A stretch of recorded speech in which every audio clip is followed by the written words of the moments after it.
네, 정치 생쇼로 함께하겠습니다. 대선이 이제 몇 달 남은 거죠? 240일.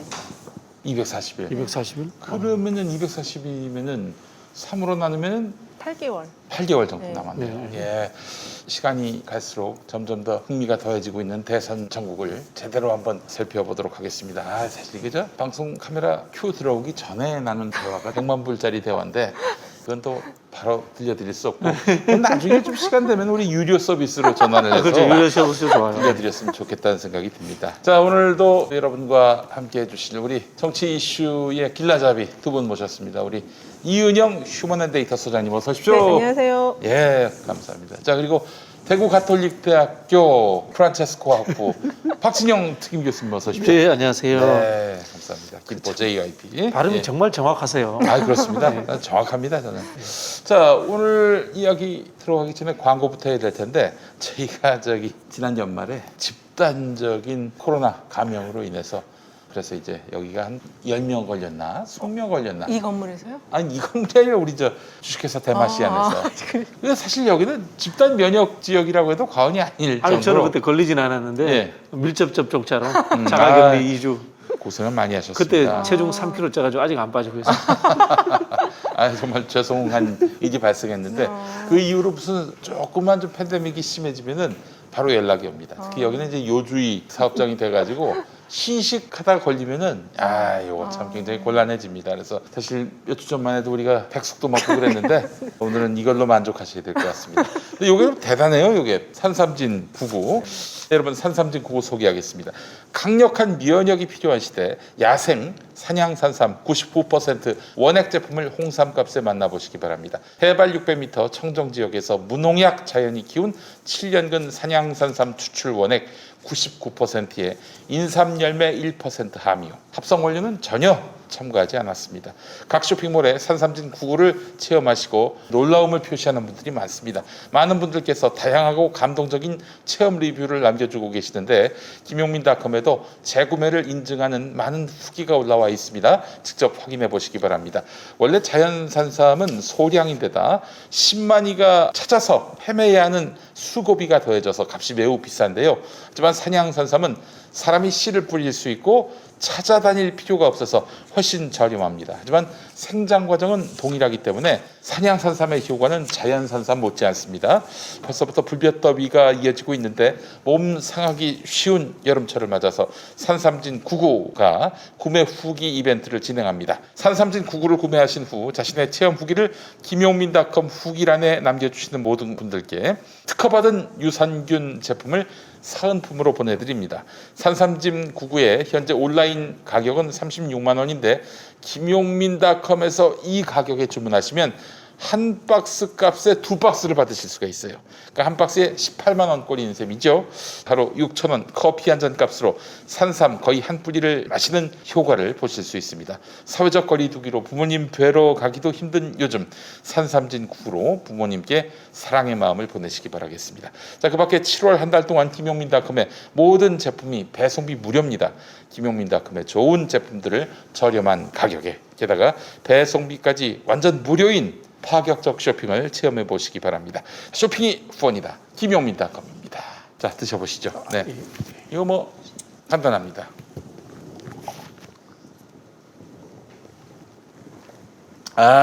이제 뭐 어마어마한 효과를 보실 겁니다. 네, 산삼진 99. 밤에 잠 안 올 것 같은데요? 밤에 잠이 안 오면 더 좋습니다. 산삼진 99. 요즘 같은데 뭐 보양식 이런 거 드시는 분들 많이 계신데 그런 거 드시지 마시고 산삼진 99를 드시라고 하면 또 우리 저 보양식도 파는데 보양식도 드시고 산삼진 99도 드시기 바라겠습니다. 오늘도 여러분들과 함께 정치 이슈 한번 보따리를 풀어보도록 하겠습니다. 오늘 그 윈지 코리아 컨설팅에서 나온 여론조사도 보면은 1대1 대결 구도에서 이재명 지사가 뭐 우열을 가리는 게 좀 의미는 없습니다만은 오차범위 안에서 뒤지는 걸로 윤석열한테. 근데 이낙연 후보가 오차범위 안에서 윤석열을 이기는 걸로 나왔어요. 물론 전체 그 후보 지지율을 보면은 윤석열, 이재명 투톱이 그냥 각축을 벌이는 양상 속에 오차범위 바뀌죠.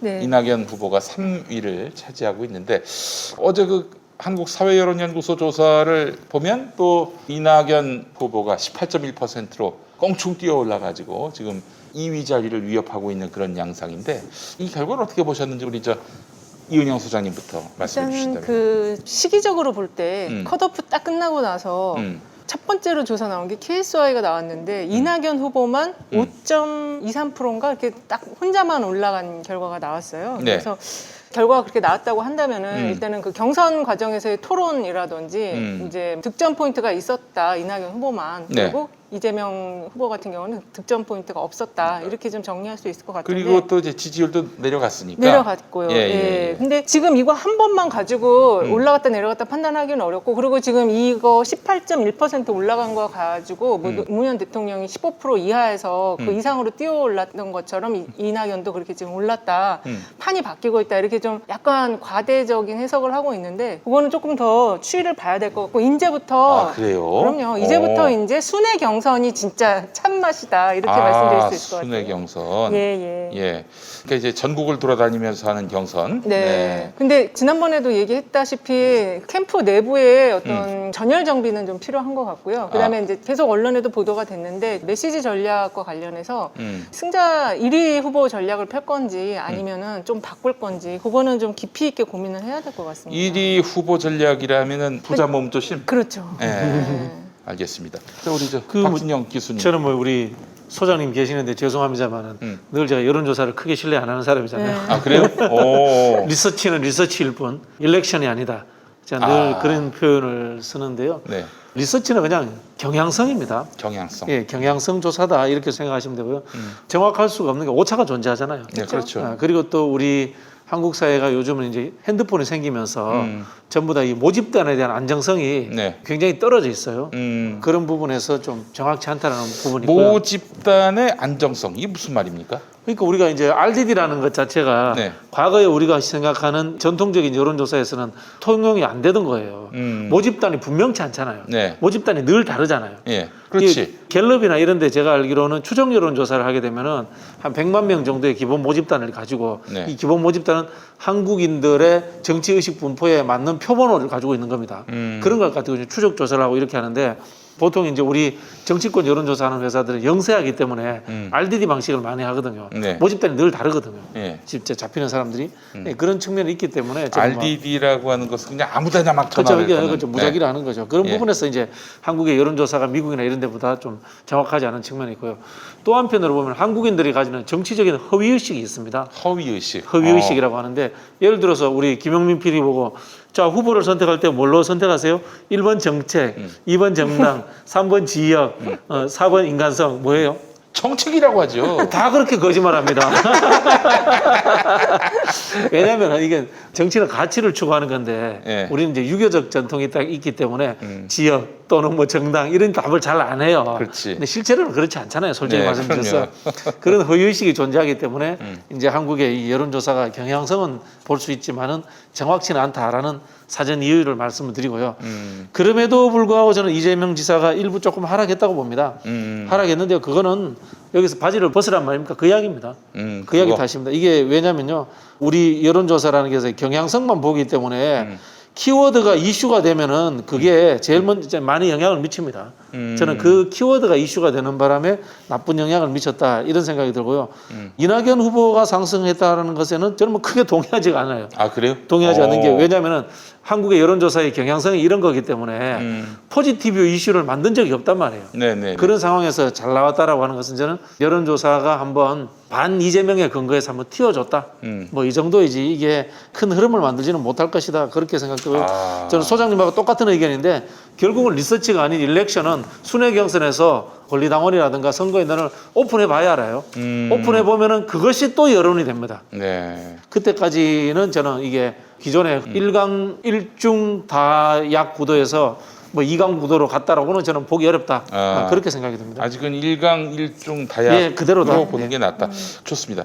제가 몰라서 그러고 또 아마 많은 우리 시청자분들도 아니 순회 경선이 도대체 무슨 변수가 되기에 그게 한번 거쳐봐야 판세를 읽을 수 있다라고 하는 건지 이게 이제 여론조사에 잡히지 않는 이제 권리당원이 들어가잖아요. 네네. 권리당원이 들어가는데 이 권리당원들은 상당히 정치 관여도가 높은 층이거든요. 그렇죠. 그래서 적어도 민주당 또 권리당원이라면. 그렇죠. 그래서 네. 이미지적으로만 판단을 하는 게 아니고 음. 사람의 정치 현장에서 그 사람이 해왔던 발언이라든지 이력이라든지 히스토리 이런 것들 다 알고서 판단을 하는 거기 때문에 그래서 지금 이 후보들에 대해서도 다 판단하는 것들이 있을 거예요. 네네. 그래서 실제로 이제 지금 이런 여론조사가 나왔을 때 이 여론조사가 좀 맞지 않는다고 생각하면은 이제 적극적으로 나서 투표를 하게 되면은 또 여론조사와는 다른 흐름이 잡힐 수가 있는 거고 서로 이제 그 관여도가 높은 당원들 앞에서 뭔가 토론하고 했을 때 좀 다른 포인트들이 또 잡힐 수가 있거든요. 그래서 실제 순회 경선, 지역을 중심으로 한 순회 경선으로 들어가 봐야지 특히 이제 호남 같은 데 거쳐야지 네. 이제 좀 진짜 제대로 된 흐름을 알 수가 있다. 이렇게 볼 수 있을 것 호남에서 같습니다. 이겨야 민주당 후보가 될 수 있다. 이건 그렇죠. 사실 오랜 통설 아니었습니까? 그렇죠. 통설이죠. 네. 예. 요즘은 근데 그 통설에 플러스 알파에서 PK도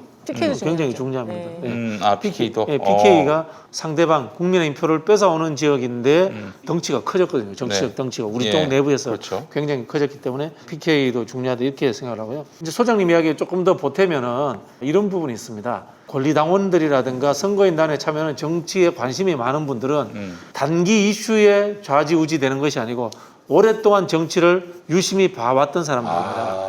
이런 분들의 판단이 중요하다는 겁니다. 제가 그 예를 자주 드는데요. 우리 야구를 한국에서 한번 플레이오프를 해서 4등이 1등을 이길 수도 있습니다.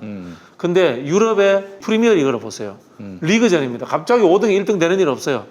한 시즌 동안 꾸준히 잘해야 되는 팀이 이기도록 설계를 해놨습니다. 그렇지. 근데 우리 당원 경선이라고 하는 것도 그런 측면이 존재하는 겁니다. 그런 측면이 존재하기 때문에 꾸준히 잘해서 지지율이 축적된 사람이 유리하지 단기 이슈 파이팅으로서 치고 올라가기가 상당히 어렵습니다. 그 예를 들면 바지 발언 때문에 뭐 될 사람이 안 되고 안 될 사람이 되고. 그렇죠. 이게 당내 경선이기 때문에 그리고 이게 그 현장 분위기 같은 것도 굉장히 좌우를 많이 하거든요. 그러니까 그런 게 바지 발언을 했을 때 이제 바지 발언을 나오게끔 공격을 한 사람에 대해서 권리당원들이 정말 왜 저런 식으로 하냐고 야유를 보낼 수가 있는 거예요. 이게 당내 경선이에요. 그런 차이가 그렇군요. 있기 때문에 이번에 그 TV 토론에서 양승조 후보와 특히 이제 최문수 후보 굉장히 잘했거든요.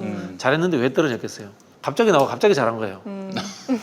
그러니까 축적된 게 아무것도 없는 거예요. 축적된 지지층이 아무것도 없는 거예요. 그런 부분이 있는 거. 그러면 과거에 그럼 노무현 현상은 뭐냐? 그러니까 노무현 대통령이 그 당시에 조직적 세력이 없었을 뿐이지 네. 실제로 해수부 장관하고 하면서 그다음에 또 조선일보와 싸우면서 꾸준히 정치적 발언들을 해왔던 분이에요. 아 그럼요. 또 지역주의하고 싸우기 그렇죠, 위해서 그렇죠. 이미 십수년 전부터 그렇게 온몸을 들이받으면서 이 그렇게. 포텐셜에서 축적된 부분이 있어야지 언젠가 폭발하는 거지 갑자기 폭발하는 것은 없거든요.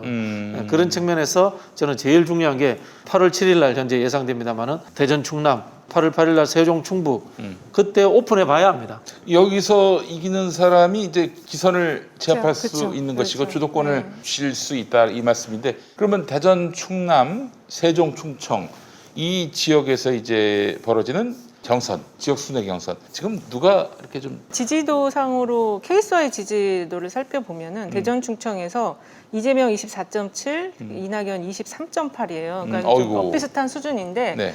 지금 양승조 지사가 이낙연 후보 캠프 쪽으로 이제 합류를 한다고 지금 알려져 정세균 있거든요. 지지 선언했습니다. 바꿨다고 하던데 아, 채 그래요? 2시간 전에 아, 바꿨대요. 그래요? 근데 이제 정세균 지지층 쪽에는 또 안희정 지사 조직세가 다 그쪽으로 가서 붙어 있어가지고 그리고 이제 지금 지난번에 그래서 이 충청권에서 이재명 지사하고 이게 좀 엇비슷하게 나올 거다. 그래서 단일화의 어떤 촉매 역할이 이제 그날 그 결과를 보고 나올 거라고 얘기했는데 오늘 그 이낙연 후보가 좀 상승하는 흐름을 가져가면서 단일화 이슈가 사라질 가능성이 있어요. 끝까지 완주할 가능성이 좀 있거든요. 내가 뭐 정세균 도움 받아 뭐하냐 그쵸, 그러나 그렇죠. 자력으로 다 가능하다. 예. 그래요. 그리고 어이구. 이제 15일 날 1차로 이 경선인단 들어온 분들을 이제 오픈을 합니다. 네. 그날 뭐 70만 명을 다 깔지 네. 아니면 뭐 일부를 오픈할지는 모르겠는데 이건 이제 전국적으로 무작위로 다 들어온 분이거든요. 네네. 이게 굉장히 분수령이 될 겁니다. 이제 흔히 우리가 그걸 이제 초반 결정 구조라 그래요. 영어로 프런트 로딩이라 그러는데 초반에 기선을 잡아보면 그대로 쭉 가는 겁니다. 밴드웨건으로. 이걸 한 번도 우리 이제까지 대한민국 경선에서도 이 원칙을 벗어난 적이 없어요.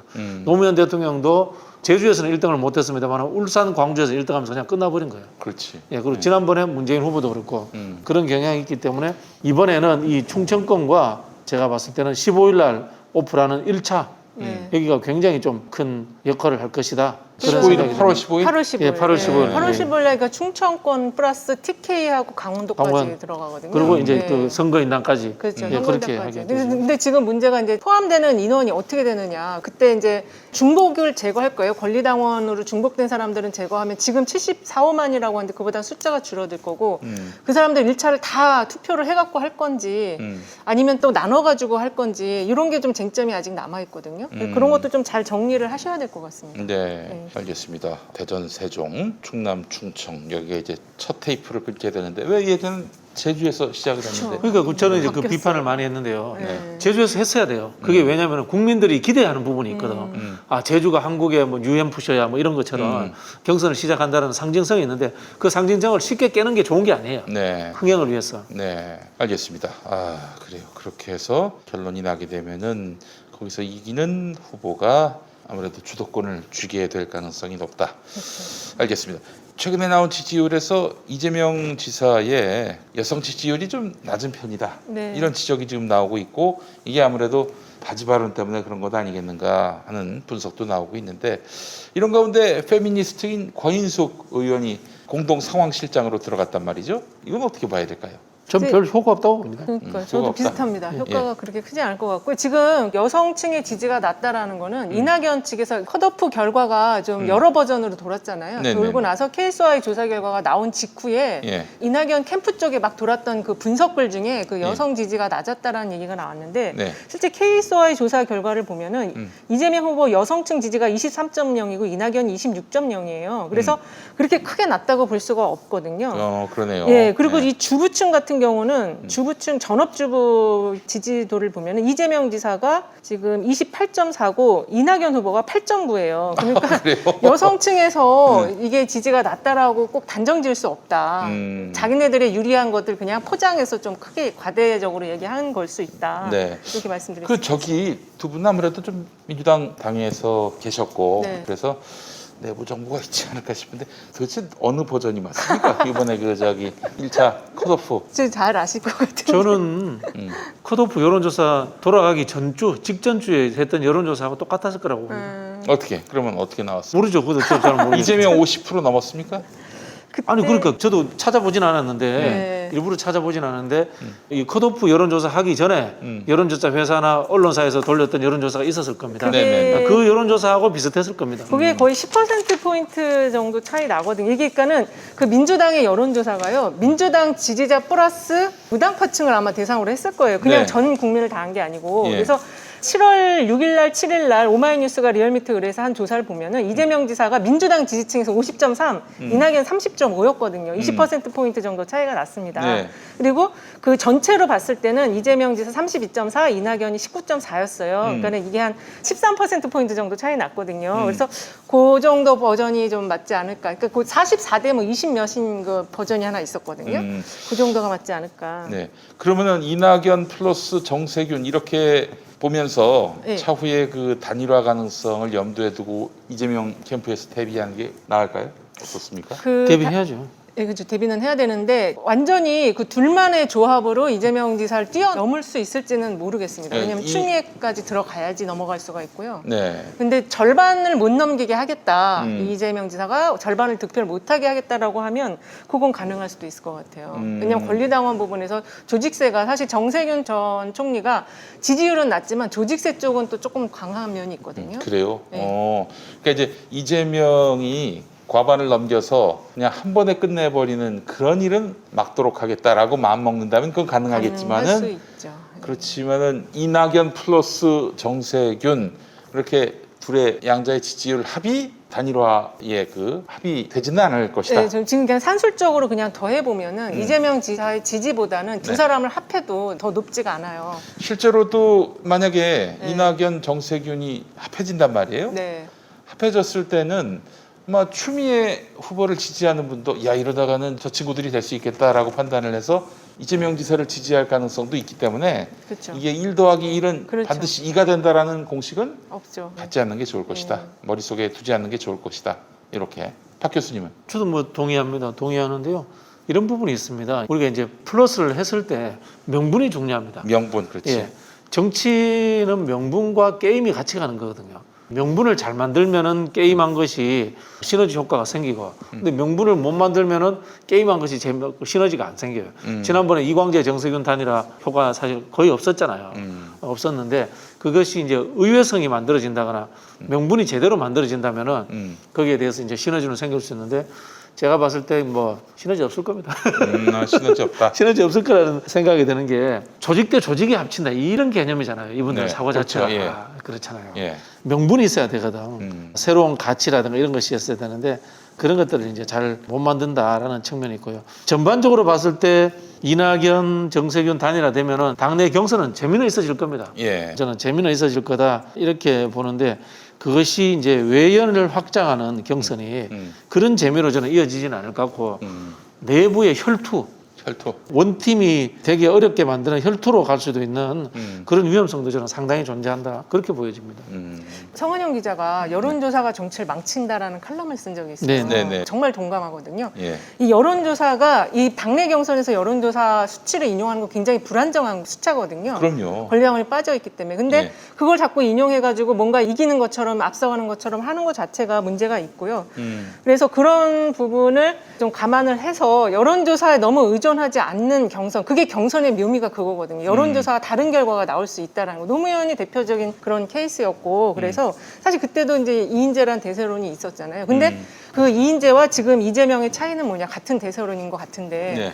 근데 이 이재명 지사는 그러니까 주류가 계속 적통 논란 공격을 받고 있는데, 당시 이인재는 적통이라는 세력이 밀었던 후보였고, 그렇지. 대세론의 후보였고, 예. 이 지사는 적통이 안 믿는 1위의 후보거든요. 네, 네. 그러니까 여기서 반드시 무슨 묘미가 경선이 들어가면 나올 것이다. 그 얘기를 좀 드리고 싶습니다. 네. 저는 뭐 이재명 지사든 이낙연 후보든 늘 제가 하는 말인데, 하던 대로 해야 됩니다. 하던 대로 해야 되는 거예요. 아까 이제 페미니스트를 영입을 하면 페미니스트 피가 올라간다. 절대 그렇지 않습니다. 당내 선거는요, 내가 잘하는 것에서 계속 점수를 올려야 돼요. 그렇지. 내가 40대 강하면 40대에서 계속 점수를 올려서 40대에서 90%, 95% 올린다, 이런 생각을 해야지. 내가 약한 곳을 보완한다 그러면 그 쓸데없는 에너지 낭비됩니다. 우리 학교에 시험을 칠 때 이런 게 있어요. 내가 이제 제2외국어를 못해요. 근데 시수가 뭐 한 1학점짜리, 2학점짜리야. 그럼 버리는 거예요. 내가 이제 국어를 잘한다. 그게 시간 단위가 뭐 3학점이나 5학점이나. 그거 열심히 하는 거예요. 그거 바짝 올려야 되는 거예요. 그게 당내 선거에 흔히 하는 이장격단이라고 제가 자주 이야기하지 않습니까? 자기 장점을 극대화시키는 전략이기 때문에 네네. 약점은 보완되지 않습니다. 약점은 절대 보완되지 않습니다. 약점은 전환시켜서 이슈에서 없애버리는 게 맞지, 예. 그걸 해결할 수 없습니다. 단기간에. 고정 지지층에게 지속적으로 점수를 따야 하고, 그렇죠. 자기를 별로 이렇게 좋아하지 않는 반대층이 더 많은 곳에 대해서는 너무 미련을 갖지 않는 그렇죠. 게 선거 전략에 도움이 된다. 아니 그 요즘은 그런 일 없지만은 돈 주고 술 사주고 밥 사줘도 정치 이념은 바뀌지 않습니다. 그렇죠. 아, 그러네. 우리 편 찾아내는 겁니다. 우리 네. 편 찾아내는 거, 예. 찾아낼 수 있는 곳에서. 사실 이재명 지사 지역 말고 그 세대나 네. 직업적 지지자의 특징을 보면은 40, 50대가 완전히 지금 밀어주는. 그렇죠. 근데 그 세대가 오피니언 리더층이거든요. 그래서 네네. 그 세대가 끝까지 밀어주면 네. 다른 세대가 따라가는 경향이 있어요. 그렇지. 그리고 지지자의 직업적 특징을 보면 화이트 칼라 지지하고 블루 칼라가 거의 30% 넘게 지지래요. 네. 그러니까 이게 약간 다른 이질적인 계층이 같이 지지를 하고 있거든요. 근데 이번에 그 경선 과정에서 가장 마지막에 한 장면 남았던 건 서울대 그 청소노동자 그렇지, 방문하셨던 그 장면 하나, 거기서 울었던 그거 그건 하나거든요. 정말 좋았어요. 진짜. 그렇죠. 그러니까 앞으로 남은 경선에서는 그런 모습을, 자기 본연의 모습을, 블루 칼라가 30% 지지하면 그 세대에게 속을 해야 돼요, 계속. 그렇지. 예, 그게 가장 중요합니다. 제가 정말 책에 나오는 이야기 해드릴게요. 경선에서는 좌우 극단으로 가고 본선에서는 빨리 중도로 가라. 아니 글쎄 이 이거 말을 책에 나오는 이야기예요. 노래를 부르고 다니셨는데 책에 나오는 말이죠. 이야기예요. 왜 경선 단계에서 이게 중도화를 왜 그런지 아세요? 난 참 그건 이해를 못 하겠더라고요. 이 당내에 비주류 하던 의원들이 이재명 지사 근처에 많이 모여 있는데요. 비주류가 당내 정치를 해본 경험이 있을까요? 그렇죠. 하는 말로 흔히 하는 당직을 맡아서 당을 운영해 본 적이 있을까요? 예. 두 분을 좀 영입하면 좋을 텐데 말이에요. 이거 안 보시나요? 아니, 그쪽 아니, 캠프에서. 아니, 이 보실 방송을 것도 같은데. 보셔야 돼. 보실 것도 같은데. 아니 근데 이낙연 후보 같은 경우는요. 네. 저는 이분이 자기 브랜드의 정치를 한 거는 사면 제안밖에 없었던 것 같아요. 머릿속에 남는 게 없어요, 별로. 그 남는 게 양반은. 없고, 이번에 그 조국 관련한 발언을 보더라도 입에 예. 지지를 한다는 건지 안 한다는 건지 예. 양다리를 이렇게 걸쳐 놓으셨잖아요. 예. 명확한 입장이 아니잖아요. 이 양반이 지금 뭐 지지율이 올랐다면은 이건 어디까지나 이재명 후보의 반사이득이죠. 바지 발언 네. 등 뭔가 좀 순탄치 못한 그런 선거 전략 덕을 본 것 같은데, 자, 그렇다면은 이낙연 후보 상승 여력이 있을까? 이 부분도 한번 좀 짚어봐야 될 것 같아요. 어디까지나 남의 실책으로 점수를 따서 심지어는 후보가 된다? 이건 좀 어려운 일 아닙니까? 네. 결국에는 지금 이제 빅4의 경쟁이 이제 시작이 되는 건데, 물론 이제 당내 경선이 들어가면은 이게 이제 조사를 어떻게 할지 모르겠어요. 그러니까는 이제는 여론조사는 조금 있고, 당내 경선이 들어가면 이 권리당원 부분이 50%거든요. 그래서 예. 상승할 수는 있겠지만 그만큼 또 다른 후보들도 같이 다 치고 올라간다. 그렇지. 이제 경선이 시작이 되면은. 네. 밴드웨건 효과라고 당 전체에 밴드웨건 효과가 일어날 수 있기 때문에 그래서 다 같이 상승될 수 있다 이렇게 좀 전망할 수 있을 것 같습니다. 그래요. 박 교수님은? 뭐 제가 봤을 때는 크게 올라갈 여력이 없을 것 같아요. 왜냐면은 말씀드린 것처럼 담을 그릇이 있어야 되거든. 그렇지. 근데 현재 가지고 있는 건 이제 반 이재명의 선두주자다라는 네. 측면에서 예. 이낙연 후보의 이제 지지도가 올라갔다. 저는 뭐 이렇게 보여지거든요. 사실 이 컷오프 토론회나 경선 그 과정에서 잘한 사람은 추미애 후보예요. 네. 추미애 후보 그런 사람들인데 그쪽으로 안 간 것은 뭐냐면은 경선의 구도가 반 이재명으로 되니까 반 이재명 중에 제일 잘 나가는 사람들한테 표가 1차적으로 결집해 준 거다. 그 원인은 이재명 지사의 실수였다. 네. 이렇게 보여주는데요. 표의 문제에서는 간단합니다. 이 파이는 표가 늘지 않습니다. 그냥 100%에서 왔다 갔다 하는 거지 없던 표가 갑자기 생기는 일이 없거든요. 특히 네. 당내 경선에서는 그런 부분이 있는데 1인당 2표를 준다면 또 몰라. 그렇죠. 그러면 이재명 잘 후보의 잘했어요. 표가 빠지거나 네. 다른 후보의 표가 쭉 빠져야지 그쪽으로 가는데 그렇지 않습니다. 그 아무래도 이재명 지사는 추미애 후보가 올라와서 네. 추 후보와 양강 구도를 펼치는 게 제일 좋겠어요. 그게 당으로서도 네. 원하는 발거예요. 당의 지지자들이 정말로 원하는가 봐. 이게요 사실은 경선의 정답인 거예요. 당내 경선은 뭔가 하면요 정체성 논쟁입니다. 누가 우리 당의 후보로 적당한가 이 당이 진보 정당이면 누가 진보적인가 경쟁하고 이게 당내 이념 논쟁이거든요. 네. 본선에서는 왜 우리 당이 아니잖아요. 우리하고 생각이 다른 사람들 표를 더 갖고 와야 되잖아요. 그런 부분이 있기 때문에 중도와 실용 이런 걸 이야기해야 되는데 당내 경선에서는 생각이 비슷한 사람들끼리 경쟁이기 때문에 누가 더 생각이 강하고 선명한가 이거 논쟁으로 가야 되는 거거든요. 그런 부분에 있어서 이제까지 전략이 이재명 지사는 살짝 미스한 측면이 있다. 네. 이런 측면이 있고 제일 잘한 건 사실 추미애 후보가 제일 잘한 거였죠. 그러니까 지금 제가 봤을 때는 이재명 지사 지금까지 계속 보필해 오면서 계속해서 전략을 짜준 이런 분들의 목소리를 좀 귀 기울이고 거기에 좀 무게를 두는 방식으로 가야 될 텐데 지금 막 끼어드신 우리 국회의원분들께서 중도화로 가야 한다 이렇게 조언하신 게 맞다면은 좀 참으시는 게 어떨까 하는 그러니까 생각이 제가 듭니다. 하는 이야기를 예. 저는 제 개인 주장이 아니고 예. 다 책에 나오는 이야기입니다. 아 그래. 미국의 오픈 프라이머리를 연구한 책에서 나오는 이야기를 합니다. 수십 년 동안 했던. 예. 특히 이 대선은 경험 있는 참모진들이 포진을 다 해야 돼요. 워낙 그치. 별별 상황이 나오기 때문에 그래서 네. 그런 분들 있잖아요. 지금 경험은 많은데 저기 어디 한직에 가 있는 분들 이런 네. 분들 빨리 다 모셔갖고 와서 그리고 특히 이제 중요한 게 조직을 굉장히 정비를 잘 하셔야 되거든요. 지금 좀 얘기를 들어보면 조직 수는 많은 것 같아요. 수는 많은데 이게 좀 체계화가 안 돼 있고 피드백 같은 게 좀 빠르게 안 되는 그런 구조를 지금 갖고 있는 것 같더라고요. 2012년에 문재인 대통령 패착 중에 하나가 경선 캠프 안에 조직을 3개로 동일선상에서 났던 게 가장 큰 패착이었거든요. 3개나 있었어요? 3개가 있었어요. 본선 때, 본부가 본선 때 3개가 이재명 있어가지고 이렇게. 당이 있었고 그 캠프가 안에? 있었고 그렇죠. 또 시민 캠프 무슨 담쟁이 캠프 네. 무슨 캠프 있었는데 그게 그 병렬형으로 3개가 원인이었어요. 존재해 있어갖고 이게 수직적으로 이렇게 의사소통이 빠르게 진행이 돼야 되는데 다 따로 놀았어요. 그러니까 이재명 캠프도 지금 딱 좋아요. 이 정도에서 한번 이렇게 좀 지지율이 빠졌을 때 조직 정비를 먼저 빨리 하셔야 될 것 같아요. 쉽게 말하면 이런 거예요. 본선 가면은 내 주위에 있던 진보적이고 운동권 옛날 했던 캠프를 그냥 없애버려야 돼요. 본선에서는 아예 버리는 거예요. 예. 솔직히 말씀드리면. 예. 근데 맞습니다. 경선에서는 그 사람들이 힘을 발휘하는 거예요. 역으로. 알겠습니다. 자 결선 투표까지 갈까요? 어떻게 보세요, 두 분? 이 시점에서 저는 지금 안 예측하는 나오는 거는 지금 갈 거로 많이 보는데 가면 진다고 봐야죠. 이재명 지사가 네, 쉽지 않아요. 그래요. 그 기세가 이미 결선 투표를 간다는 건 그 기세가 생겼다는 거거든요. 그러니까는 제가 볼 때는 이재명 지사가 1차 때 1차 8월 15일 날 끝내야 돼요. 8월 15일이요? 네. 벌써 거기서 1차 결판이 이제 납니까? 그 기세가 좀 이건 동의합니다. 어렵겠다. 전적으로 네. 동의하고 저는 결선 투표하면은 정권 뺏긴다고 생각합니다. 네. 정권을 뺏긴다. 결선 투표하면 정권 뺏기죠. 극단적으로 양쪽이 대립해가지고 그렇죠. 다시 한번 싸우는데 거기에서 얼마나 많은 흔히 하는 이탈자들이 나오겠습니까? 그래서 저는 이 결선 투표를 만든 제도 자체가 잘못됐다고 생각합니다. 결선 투표를 노무현 대통령 했을 때처럼 선호 투표제에서 이 양식으로 하든가 예. 그런 제도를 뒀어야 되는데 이렇게 해서 결선 투표를 만든 건 최악의 제도입니다. 그래요.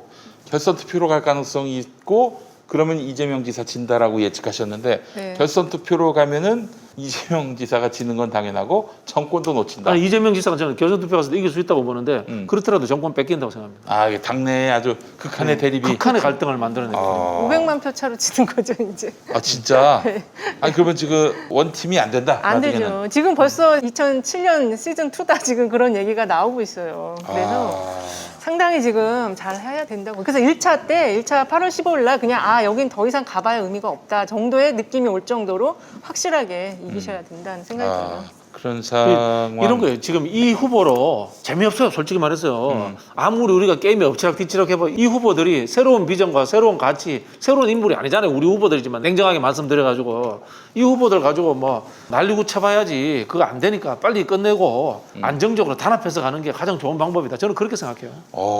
그래요. 알겠습니다. 그 이낙연 후보가 올해 1월에 사면 발언으로 지지율 빠진 다음에 이제 회복 근처도 못 왔어요 지금 네. 솔직히 말하면 예. 절반도 못 왔는데 네. 근데 그 오랜 시간이 있었거든요. 네. 오랜 장고의 시간 동안 뭔가 정비를 하고 메시지를 통일을 그러니까 죽기 살기로 그쪽은 했어요 정말로. 그때 그 한참 고민했던 걸 저도 봤기 때문에 그러니까 지금 이재명 지사도 남은 한 30일도 안 되죠 지금 그 네. 기간 안에 모든 승부를 다 거는 정도의 그 정도의 결기와 각오를 가지고 접근을 해야 될 것 같습니다. 네. 제 이야기가 결선 투표 가서 하면은 정권 뺏긴다 이야기 뭐냐면 본선 생각하는 것 자체가 문제예요. 경선에서는 경선의 논리에 그대로 충실해야 되는 겁니다. 네. 알겠습니다. 그 말씀 드리니까 두 분 말씀 드리니까 철렁 내려앉습니다. 질 수도 있겠구나. 경선 이후의 당내 통합. 저는 이것도 한번 좀 생각해 볼 필요가 있을 것 같아요. 지금 저 이재명 지사를 혐오하는 사람들은 이건 뭐 이낙연 아니면은 뭐 혹은 뭐 비이재명 아니면은 우리는 뭐 이재명 후보는 인정할 수 없다. 이런 구조예요. 그러니까 뭐 이재명 지사의 어떤 정책이나 혹은 뭐 공약에 대해서 비판하는 정도가 아니라 그냥 이재명은 쓰레기다 이렇게 규정을 해버렸는데 지난번에 그 지방선거 때 이 사람들이 이재명이 경기도지사 후보가 되니까 우린 남경필을 지지하겠다 이랬던 사람들이거든요. 어떻게 보세요? 이 사람들은 결국에는 경선 이후에 극소수화 시키고 그 사람들에 대해서 단호하게 조처해야 됩니다. 당원들인 같은 경우에는 출당시켜버려야 되고요. 예를 들면은 이재명 인정 못한다 이러면은 왜냐하면 그분들이 내부에 있으면 또 영향을 미치기 때문에 만약에 후보가 됐다. 뭐 이재명이 후보가 됐는데 그렇다. 이낙연이 후보가 됐는데 누가 그렇다. 그러면은 단호하게 조처를 해야 되고요. 나머지 이제 적당히 이렇게 융합해서 갈 수 있는 부분들은 또 그분들하고 또 호흡하고 이렇게 가야죠. 네, 그래야죠. 제가 늘 주장합니다만 정당은 정치 결사체이기 때문에 가장 중요한 게 규율입니다. 규율. 그럼요. 네, 규율이 제일 중요하다 이런 말씀해 주셨습니다. 이준석의 전국민 재난지원금 뒤집기 이거 여파가 상당할 것 같은데요. 이건 뭐 진짜 뒤집고 없던 일로 해버리면 이준석은 끝난 거 아닙니까? 저는 이러면 당대표의 령은 이제 완전히 죽었다고 생각을 합니다. 애 취급당했는데 거기에 막 반기를 들고 나 애 아니다 당대표다 까불어 당기로 누를 거야 말 들어. 내가 일단 마음에 안 들어도 내가 합의하고 온 건데 첫 번째 여당과의 합의로 가져온 건데 이거를 없던 일로 하자고? 나 대표하지 말란 얘기 아니야. 이렇게 나와야 되는 거 아닙니까? 네, 그렇죠. 근데 이게 열흘 전쯤에 이 당대표 지지도 조사를 했었어요. 네. 민주당 국민의힘 했는데 그때 이준석 대표 지지율이 한 60% 정도 나왔고 일반 국민 그리고 네. 이제 국민의힘 지지층에서는 한 80% 나오더라고요. 그렇죠, 그렇죠. 근데 지금 문제가 이제 이준석 후보가 이게 아직은 당대표 하기에는 여러 가지 경륜이나 다 부족하잖아요. 그리고 여전히 그렇죠. 평론가적 그게 남아 있어가지고 그래서 불안한 요인이 있는데 지금 이렇게 뒤집기가 되더라도 당내에 이거를 예전에는 이렇게 뒤집었을 때 당대표가 이제 위세가 탁 떨어지는데 지금은 이거를 뒤집었을 때 그걸 받아줄 어떤 계파가 없어요. 당내에 좀 강한 계파가 존재했으면은 이준석 대표가 그냥 면이 안 서고 이제 완전 힘이 쫙 빠질 텐데 여기는 아직 그런 계파가 형성되어 있지 않기 때문에 조금 더 봐야 되는데 지금 그래서 이 부분은 굉장히 공략을 민주당에서 많이 하고 있거든요. 이준석 흔들기. 그래요. 저는 이게 민주당의 대선까지 가는 정말 초대형 호재다. 글쎄요. 그렇게 생각합니다. 저도 이거는 그렇게 근데 생각합니다. 중요한 거는 당과 후보들의 전략에 달려 있어요. 그냥 이준석 때리고 한번 비판하고 끝낼 것 같으면 이거 의미 없어져요. 안 돼요. 이거를 정부의 홍난기까지 엮어가지고 전 국민 재난지원금을 만들어내는 프로세스 관리가 정말 저는 중요하다. 그런 생각이 들고요. 이준석 비판하는 거 별로 의미 없어요. 이준석 저 당에서 무너졌다. 우리가 뭐 박수치고 할 일 없어요. 이게 중요한 게 아니에요. 결국은 뭐냐면은 이것을 이슈를 만들어가지고 싸우는 힘이에요. 저는 이렇게 생각합니다. 이게 만약에 이준석한테 뭘 요구를 해야 되냐면은 그냥 너 혼자 가서 이준석이 지금 대권 주자들한테 밟힌 거잖아요. 그렇죠. 국민의힘에. 예. 대권 주자들은 대권 주자로서의 자기들 보수 정책성을 강조해야 되기 때문에 그렇게 반대할 수 있는 거예요. 예. 근데 개별 지역위원장들이라든 국회의원들 또 다를 수 있어요. 그럼 뭐냐면 이준석 보고 야 그렇게 후퇴할 게 아니라 너네도 의총이라도 한번 해봐. 당내 의견 수렴 한번 해봐. 전당원 투표라도 한번 해봐. 이렇게 하면서 우리가 이준석의 편을 때로는 들어줘야 돼요. 그럼 역으로 뭐냐? 우리도 이걸 가지고 의총에 올려서 당론 결정해야 돼요. 저는 그런 생각이 듭니다. 아, 민주당도. 당연하죠. 그게 예. 하루 이틀 하는 게 아니라 일주일 정도 이걸 가지고 의총하자 말자 이거 올리냐 마냐 이런 걸로 또 우리도 이슈화 시켜야 돼요. 이슈가 하나 생기면은. 그리고 네. 또 홍남기하고도 싸우면서 한 일주일 이슈 갖고 와요. 그렇죠. 그다음에 또 우리 대권 주자들끼리 전국민 재난지원금 해야 되니 말아야 되니 이런 걸로 또 한 일주일 싸워요. 그렇지. 이렇게 하면서 이걸 이슈로 갖고 가면은 그렇죠. 이제까지 뒤집어졌던 전선을 저는 복귀시킬 수 있다. 그렇게 생각합니다. 정말 좋은 표현이 그렇습니다만은 하나의 호재 건수가 생겼는데 이걸 정말 꽉 물고 끝까지 갈 수 있느냐가 아주 중요한 저는 터닝 포인트가 될 것이다. 이렇게 생각하고요. 대선 후보들도 여기에 대한 본인 입장을 가지고 지속적으로 이야기해야 됩니다. 예를 들면 이재명 경기지사 같은 경우에 국민의힘 경기도에 있는 국회의원들한테 전화라도 하세요. 하셔가지고 이 재난지원금, 전국민 재난지원금 하자라고 설득도 해보고 그렇게 하는 겁니다. 정책 이슈가 하나 생길 때 이걸 가지고 전선을 잘 치는 게 능력입니다. 저는. 저는 이게 하늘이 내려준 송영길 대표를 위한 선물이라고. 송영길 대표한테는 큰 선물이죠. 그 대형 선물이죠. 이준석도 동의해준 전국민 지급을 그렇죠. 밀어붙이면 이건 90% 이상 송영길 아, 덕입니다. 그렇죠. 네, 사실 80% 이하 국민들만 준다는 거를 송영길이 그렇죠. 의지를 갖고 네. 저 이준석 설득해서 받아낸 거 아닙니까? 네. 결국 엎었지만은 네. 이준석이가 국민의 지지는 물론이고 송 대표 개인은 엄청난 정치적 자산을 확보하게 되고요. 그간의 어떤 부진을 떨치고 당 장악력도 높일 수 있고. 전 대표보다는 잘했습니다. 예, 너무 그렇죠. 미워하지 마십시오. 예. 전 국민 지급 반대를 하는 민주당 후보가 있다면 그들은 국민의힘 이중대로 모시면 그렇죠. 되는 거 아니겠습니까? 그렇죠. 예. 아 이런 정말. 그래서 제가 아까 말씀드린 게 대선 후보들 간에 당내 이념 투쟁을 해야 된다는 거예요. 그렇게 이용하기 아주 좋은 호재네. 이거를 네. 진짜 잘 이용해야 될 것 같아요. 예. 그래요. 결국에는 이 하늘이 내려준 기회를 잘 선용하시기를 바랍니다. 그러니까 이걸 단순하게 이준석 때려서 이준석 쓰러뜨리자 이렇게 하면 접근하면 안 네, 된다는 그렇죠. 거예요. 아 이준석이 뭐라고? 아이. 그러니까 맞아요. 준석이 착한 애잖아. 뭐 이렇게 했잖아요. 그래. 준석이 어른들한테 얻어맞았어. 뭐. 아니 이게 대권 주자가 반대했기 때문에 이게 좌초가 된 거군요. 네. 그 한마디로. 아니 그렇다고 아니 대권 주자들이 그런다 한들 자기가 지금 심판인데 선수들이 자기 압박했다고 심판이 백기를 듭니까? 아니 뭐 같이 뛸 일도 없는데. 근데 여전히 이게 이준석 대표가 소수 계파가 이제 당권을 잡은 거잖아요. 그렇죠. 그러니까 계속 끊임없이 부딪힐 거예요. 대선 과정에서도. 음. 그래서 상당히 이 지도부 자체가 험난해서 이게 자칫 잘못하면 비대위로 또 갈 수도 있지 않나. 그럴 수도 있을 것 같습니다. 비대위로. 이준석 무너지면 국민의힘은 망합니다. 네. 아 그래요? 네. 왜 그렇습니까? 이준석이 네. 최근에 유일하게 국민의힘에 포지티브한 점수를 올린 사람이에요. 그렇죠. 그렇지. 유일한 포지티브한 사람이에요. 점수를 올린 사람인데 맞아요. 기존에 있던 흑벽돌 말고 새로운 벽돌을 깔끔하게 쌓아 올려가지고 진지를 구축해 놨는데 이준석 무너뜨려 버리면 옛날로 다시 돌아가는 거죠. 그렇죠. 사실 이준석 때문에 지금 TK에서 전략 투표를 진짜 보기 힘든 보수의 전략 투표가 있었던 거거든요. 그래서 여기가 무너지게 되면 상당히 정신 못 차릴 수 있을 것 같습니다. 아 그래요. 또 앞으로 대선 경선 관리의 주도권도 상실할 가능성도 있고요. 지금 내가 너무 궁금한 게 윤석열하고 홍준표는 지금 이준석을 어떻게 볼까요?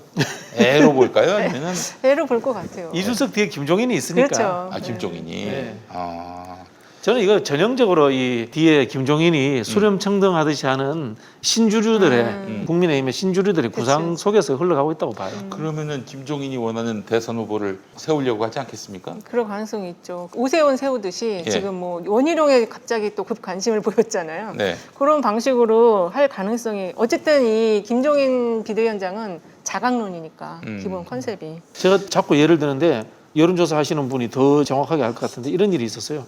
김웅이 당내 여론조사에서 15% 나왔어. 네, 그래요, 맞아요. 15% 나왔는데 컷오프 탈락해 버렸어요. 네. 3% 4% 나온 조경탄도 졌어요. 뭔가 작동하지 않았겠습니까? 한 번씩 여론조사가 튈 때 보면은 유승민이 14%씩 나와요. 좀 이유가 있다고 봐요. 분명히 보이지 않는 손이 작동하고 있다. 여론조사를 어떻게 보이지 않는 손이? 보수 정당에서 예. 여론조사를 대응하는 방법이 있습니다. 아, 그거 뭐예요, 그게? 그건 뭐 조직력이 있어요? 있으면은 전화 응대시키면 되죠. 전화 응대 조사 돌아가는 시점을 알려서 네. 조사를 받게 하는 작전이 있겠죠. 아유, 그러면은 뭐 앞으로 대선의 후보 선정에서도 그런 네. 조작이 있을 수 있겠네요, 그러면은. 얼마든지? 여론조사가 그러니까 그 기법이 있어요. 여러 가지로. 그러니까 여론조사 회사 대표가 여론조사 회사의 대표가 마음만 먹으면 그 기법을 발휘해가지고 만들 수가 있어요, 숫자를. 그 이해찬 대표도 그 얘기 하셨잖아요. 기술적으로 할 수가 있다. 그렇죠. 그래서 네. 이제 경향성만 봐야지 그렇죠. 예. 네. 수치를 봐서는 안 된다. 저 같은 경우는 이제 극단적으로 어떤 선거도 여론조사는 해서는 안 된다.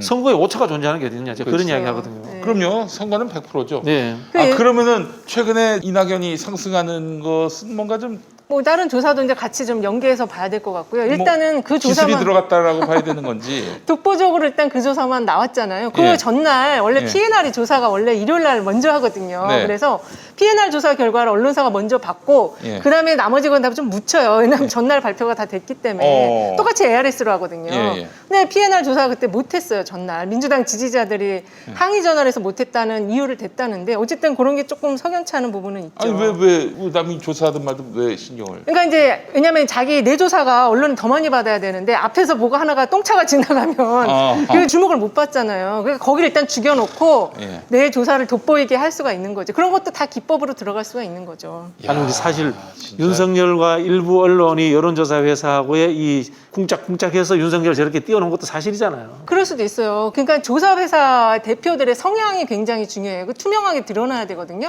조사회사 대표가 보수적인지 진보적인지 이런 거에 따라서 그 예전에 통진당인가? 거기도 자기네들이 쓰는 여론조사가 따로 있잖아요. 네. 그리고 그때도 경선 조사할 때 2번 뭐 여자 찍어라, 뭐 20대라고 찍어라 막 돌렸잖아요. 아, 그 경선 때. 경선 때. 그러니까 예. 그런 것들을 이미 다 알고 있어요, 서로 간에. 그래서 그 회사의 연혁이라든지 대표의 성향이라든지가 굉장히 중요하고 이게 다 투명하게 검증이 가능해야 돼요. 네, 그게 굉장히 중요합니다. 용민 리서치를 만약에 제가 대충 이제 결과가 그냥 유추가 되는 거죠.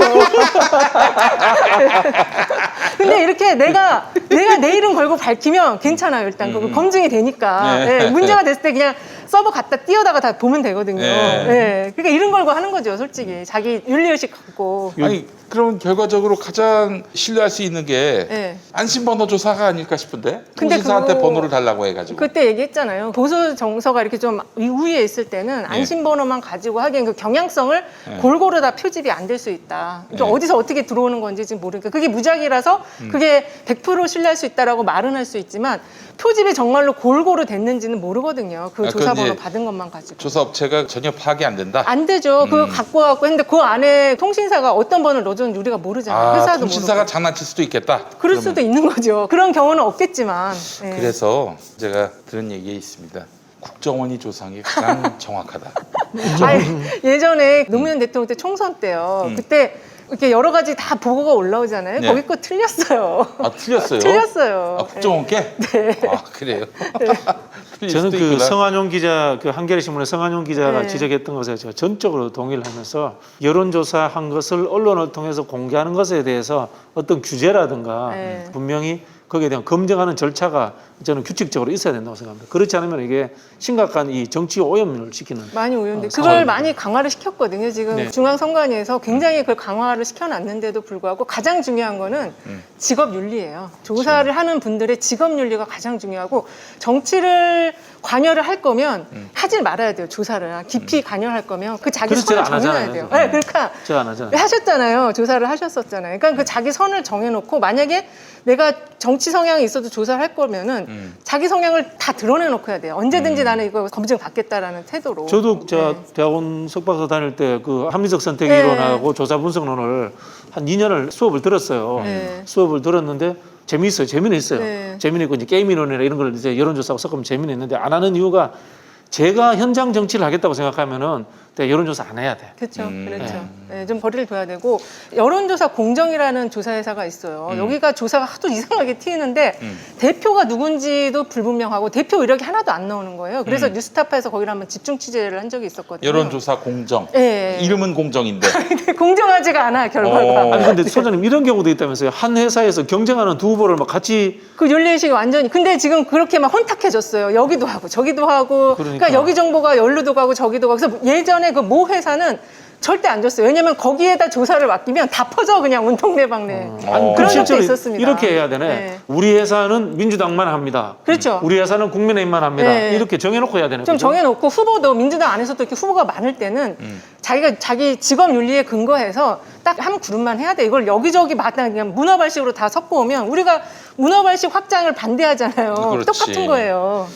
알겠습니다. 네. 아, 참. 저도 우리 이 소장님하고 방송하면서 합이 잘 맞는다라는 생각도 들고 신뢰가 가는 부분이 저는 정치권에서 이제 정치의 제도 구조, 선거의 구조 이런 거에 대해서 전공을 한 사람인데 네. 실제로 데이터를 정확하게 봐주시니까 굉장히 저도 많이 배우는 것 같아요. 도움도 되고. 알겠습니다. 아, 오늘 좀 너무나 많은 공부를 하고 있고, 아니 전 개인적으로 네. 좀 이재명 지사가 푸진하게 나올 때 이런 얘기하는 게 너무 참 속보이고 스스로에게도 웃기지만은 네.